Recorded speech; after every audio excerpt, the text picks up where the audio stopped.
Yes. So we're doing a little bit of a half planned, more of a scope to the episode rather than our usual rant.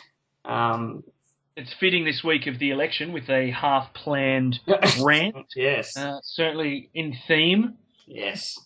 So what we're going to do tonight, I'm going to ask. Well, I'm going to give Luke five common phrases, sayings, vernacular terms that at face value sound a bit silly, but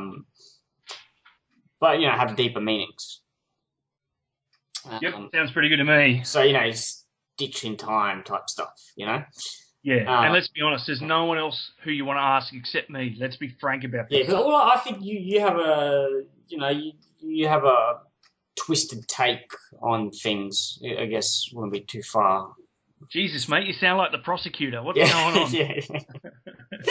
yeah. You have an interesting way of seeing the world. So I think getting an interpretation of something that is a little bit grey, it's going to be a bit of fun. I think you come up with some good stuff. I'll hammer it out, mate. Yep. Trust me on that. We'll all be educated by the end of it, even myself. All right. So, start with one that's the first one that springs to mind every time I have to think of one of these sayings, phrases. Mm-hmm. Okay. Mm-hmm. So, one hand washes the other, but both wash the face. Ah, yes.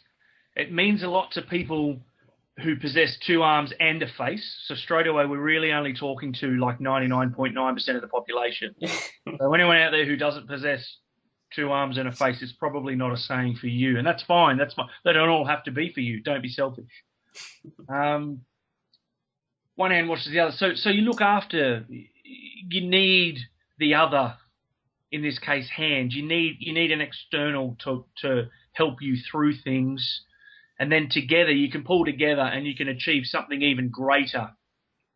Perhaps we're talking two hands, perhaps they're two arms of politics, and the face is the disabled community in Australia. Perhaps we're talking the washing is actually the NDIS, the National Disability Insurance Scheme. Maybe that's what it is. Maybe it's literal. Maybe you're a leper and you've got to wash your face before your hand falls off. Maybe it's that. But I think there's... Sorry, are you okay? I can hear a squeaking noise coming through the speakers. Yes. I'll go with the NDIS answer because I think that's probably the one to end it on. So you probably had it. The first thing I said. You went from fucking St. Luke. Yeah. That's mate. Come on. That's kind of mine. Nice. No. I think Labor would be the left hand because I'm left-handed and I don't want Tony Abbott anywhere near my cock. So that's something that I'm really worried about. And obviously, between the two of them, they're getting together and washing disabled faces, which I think is a good thing. Yeah, I think that's a good thing. So they're banding together on one thing. Yeah, I think you nailed that one. That's an adequate answer. That's acceptable. Yep. Ooh. All right. Second one for you. Yep.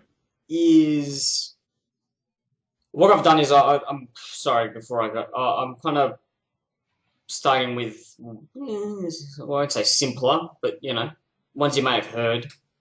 I'm going to try and get to things that are a bit more. You probably still have heard them, but maybe a little bit more left field. As long as it's not in Latin, I'll be fine. Don't give me any of these. No. Okay, cool. So the second one. Yep. The apple doesn't fall far from the tree. This is one we hear all the time. Very much used in the context of farming and orchards, this one. That's why trees grow together. Look, it's a family thing, isn't it? It's a family thing. It could be extended to other areas like business or, something of those lines. But generally, it's a genealogy type thing.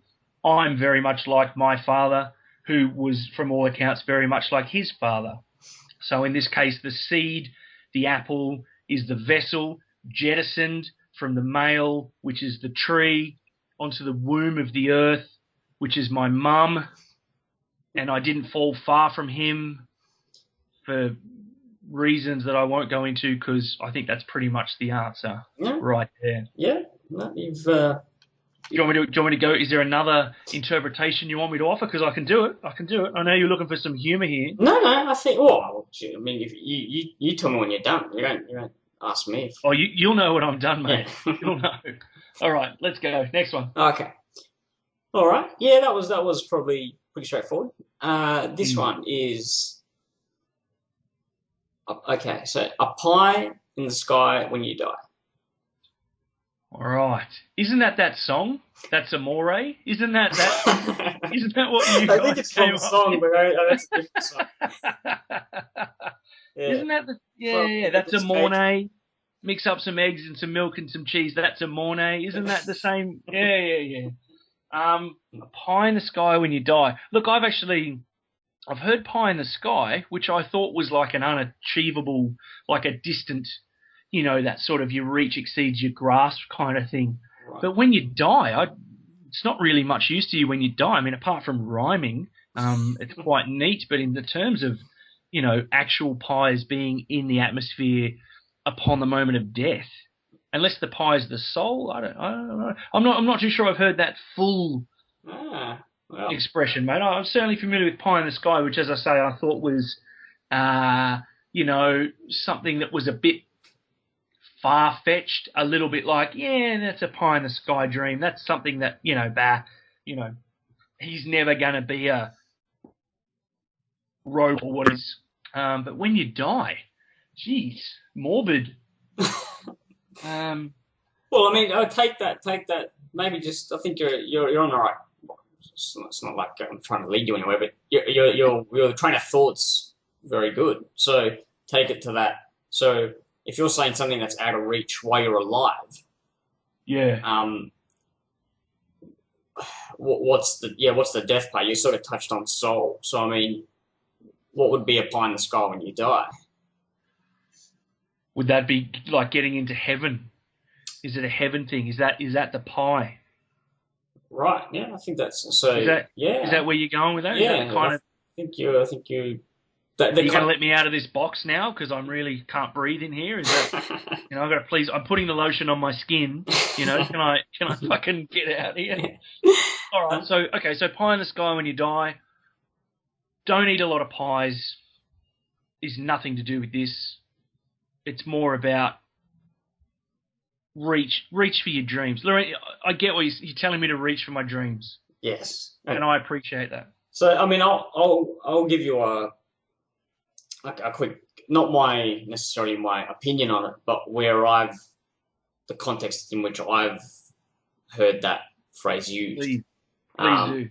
And I think it's like a Marxism or something like that. It's essentially explaining that the way to control masses, lots of people, is to have this pie in the sky when you die, and that's what the concept of, the sort of, that's what these religious organized institutions came about, is that people will put up with this crap now because you've fed them this idea of pie in the sky when you die. Right. Okay. So once you're gone, if you've done everything that we've asked you to do, essentially you'll be fine, and heaven's going to come up for you. You're going to have no problems. Yeah. So it's almost So it's been in the context I've had it explained to me. It's that this is how masses were controlled by this philosophy. Yeah, well, they say religion is the opiate of the masses, so it's the way of keeping a large group of people calm. Yeah. And so I see what you're saying here. Okay, and I've not heard this in this expression. Pie in the sky I knew, and I thought it was, maybe I wasn't that close, but I don't think I was that far. No, I think it's just interesting that early 20th century philosophy, 1900s philosophy was set to rhymes. I think that's quite handy. But also we're lucky that it was pie, It was like Dr. Seuss or something. We're going to get to him. Don't you worry. I've got a show planned for that guy. Okay, this one's a little bit more with the straightforward nature, I believe. Shoot from the hip, mate. Number That's always 4. been your style. Yeah, Here we go. Number 4. Keep your friends close and your enemies closer.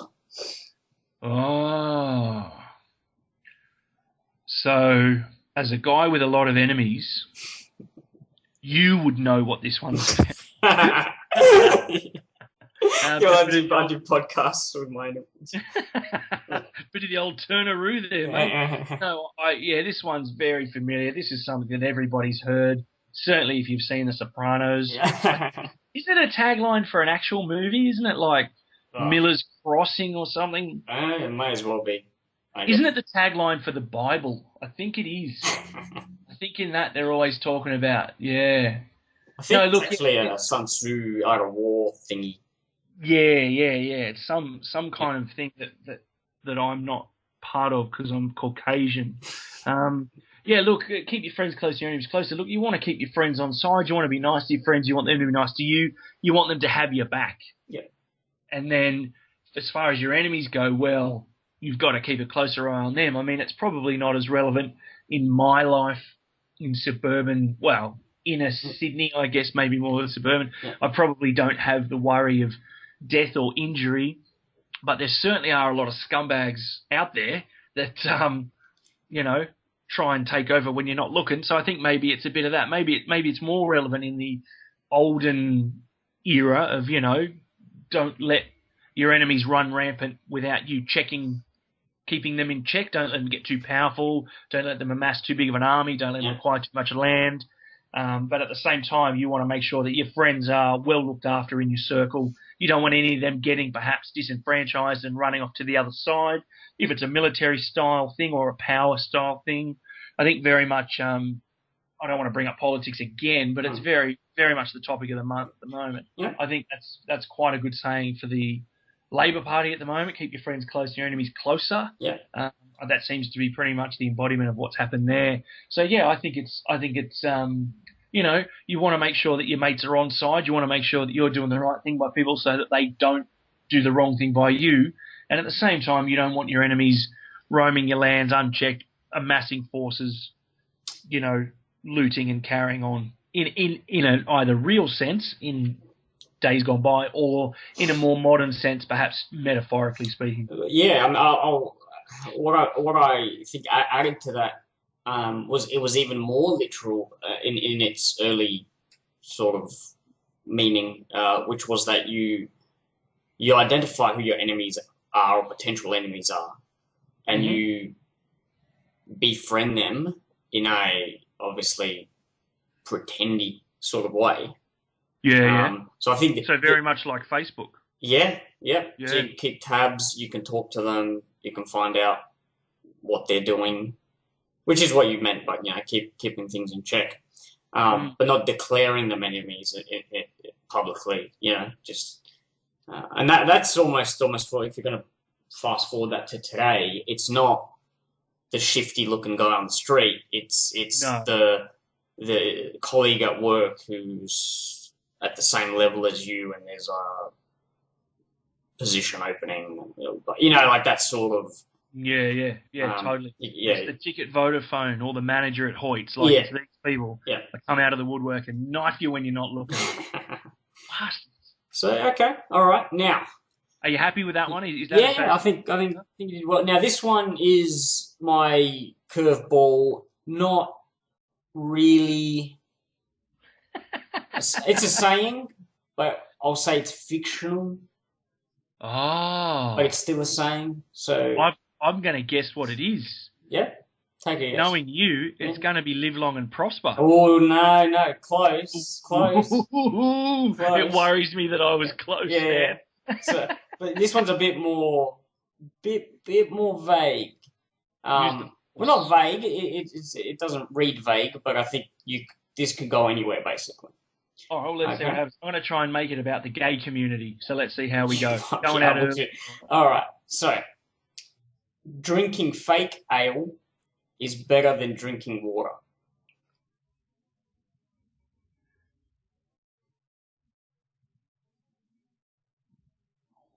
I'm pausing. Yeah, that was. that's purposeful. That's not. Yeah. You know what I mean, I'm not furiously looking up Google or anything like that. I have not heard. Is that something they tell you in AA when you had substance abuse problems? Like I've never. That's a new thing for me, mate. Yeah. I've never. No, it's a Fake ale is better than drinking water. So As a non-drinker myself, I certainly know that if I was drinking fake beer, people would have been more readily accepting. They always viewed me with some sort of skepticism for not being an alcoholic like most of the people I worked with were. Yeah. Maybe a fake beer would have held me in better stead, but fake ale is better than drinking water. That's not from Star Trek. Or is it? Is it from Star Trek, the fantasy generation or something? So, yeah, I mean, that's... Okay. I don't want to sort of give you any kind of too many things. Yeah, I'm still working it through in my head here. Yeah, I'd rather hear your interpretation, because as soon as I tell you where it's from, it's going to put a thing on it, you know? Right, okay. Drinking fake ale is better than drinking water. So, see, I don't know if it's a health thing. Is it, are we literally talking, we're not literally talking beverages. I mean, it's important to keep hydrated, but I don't think there's a need for these types of fables and parables about liquid intake. Yeah. I don't think that's required. Most people tend to know. Fake ale. Fake ale. So are we talking like... I've got to hang on. I've got to take off my wallpaper. It's throwing off my train of thought here. That's no better. Fake ale is better than water, mate. I've got to be honest with you here. Yep. I'm really not sure where that's going. I really haven't. And someone's probably listening to this going, "Oh, you idiot!" And yeah, that's true as well. But I'm just really. I think you almost touched on it. You pretty much answered it. I'll get fucked up. I haven't said anything yet. You were talking about how you don't drink, and what was that? Okay, all right. So let me ask you this then. Okay, before you say anything else, drinking fake ale. So are you saying is this saying this phrase? Is it saying it's better to be acceptable? It's better to maybe smooth out some rough edges in yourself, personality or appearance, or your mannerisms or something, to try and gain access to the greater tribe, as opposed to being a standalone. Is that what we're talking about? We're looking for your interpretations. So I mean, there isn't an answer. Yeah, that's true, but that's a fucking toughie, man. That's really... Live long and prosper, I would have fucking begged for that. Fake ale. Drinking fake ale is better than drinking water. No, it's not a riddle. You're just supposed to interpret it. I mean... It sounds like the answer's going to be a fucking number. Like, the answer's 3.2. Yes, fake ale. No, honestly, okay. Look, I think what's interesting is you sort of... I think you've got it right with that. What you just said there, it's almost like a fitting in thing. Just at least if we're talking about drinking beer or something, then a light beer, you're at least in the ballpark. Drinking water, it's a different sport, whatever. It's because it's very much like those questions I asked you earlier. It's very much dependent on the situation, because. Like I mentioned being in a pub with people who drink a lot for work, but what if I was a kindergarten teacher?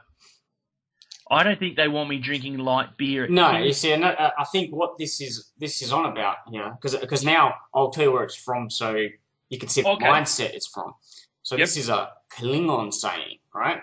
So now I didn't even read the explanation, but essentially they're a warrior race, right?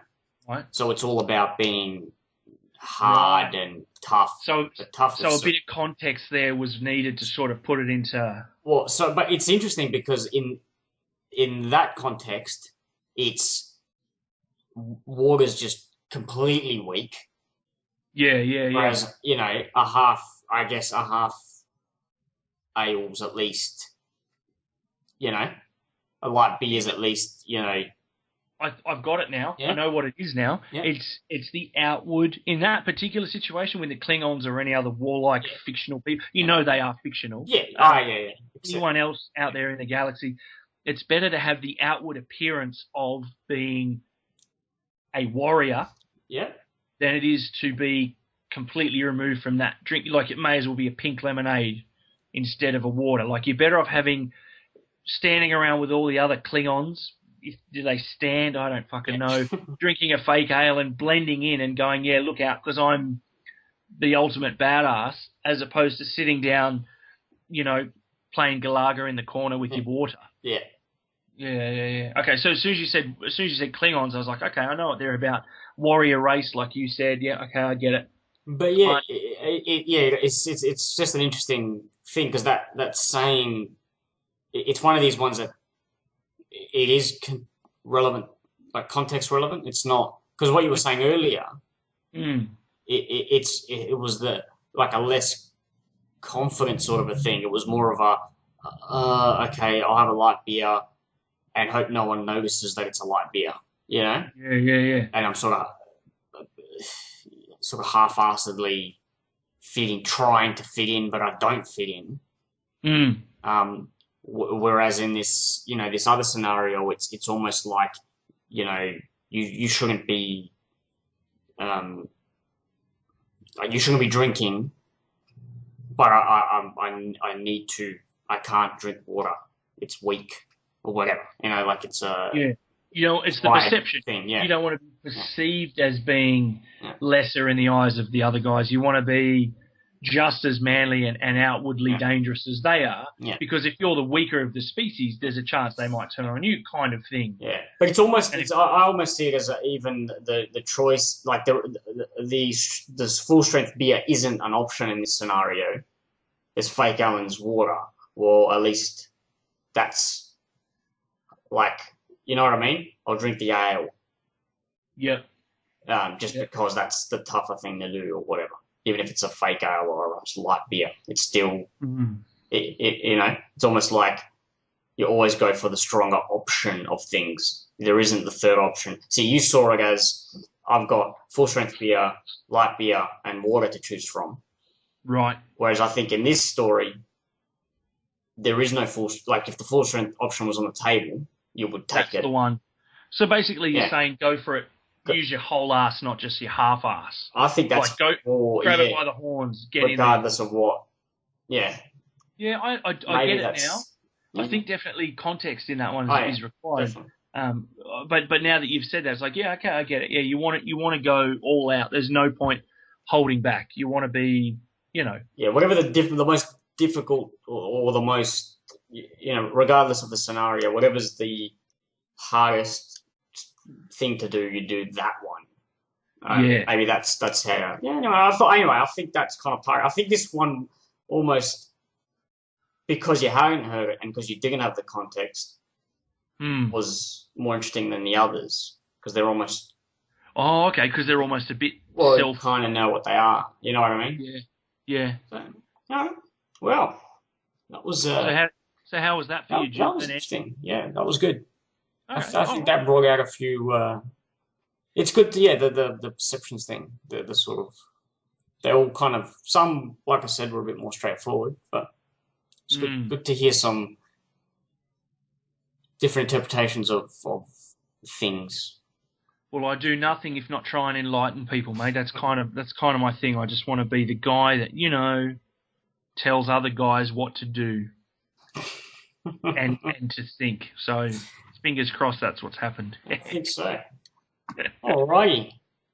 Sweet. Oh, I hope that was interesting to people.